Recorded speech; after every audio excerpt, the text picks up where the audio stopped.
Alright, so we are Purdue ASME, and this is our dinner date disaster. All Jack wanted to do was make a nice dinner for his girlfriend, Jill, but then things went downhill. Jack spared no expense in preparing for the evening. There were candles, flowers, and some nice meatballs cooking in the oven. But in his rush to get ready, Jack bumped the stovetop and a frying pan moved. The frying pan sent his whole plan spiraling into the fire. The motion from the frying pan knocked over a box of sugar, and that shook the microwave and the door shut.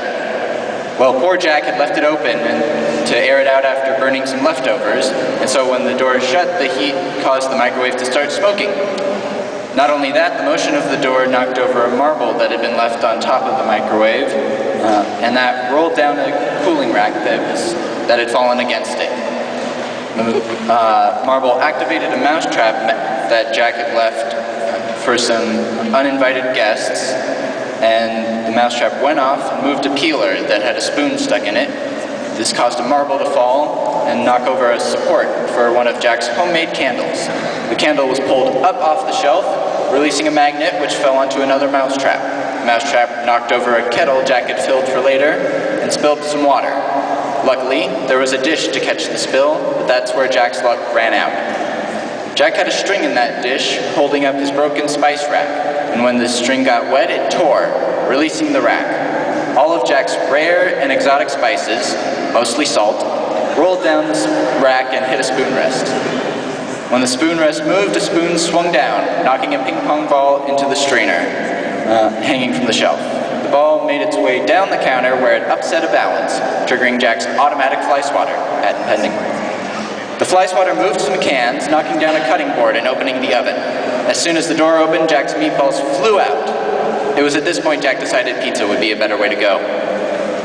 The meatballs rolled down the oven door and hit a waffle iron on the floor, closing it. The jolt from the closing waffle iron set off Jack's toaster, and, due to some faulty wiring, the blender decided to join in. The curtain string had gotten caught in the blender, so when it was switched on, the curtain was pulled open. This released one of the window supports and knocked a marble into Jack's leaky sink. The marble flew out of the hole in Jack's sink and set off another mousetrap. The mousetrap released a salt shaker, setting off more marbles and knocking open the pizza Jack had ordered. This shook a painting loose and set it swinging into the cable, holding up the chandelier. The chandelier was sent flying into the vase of flowers on the table.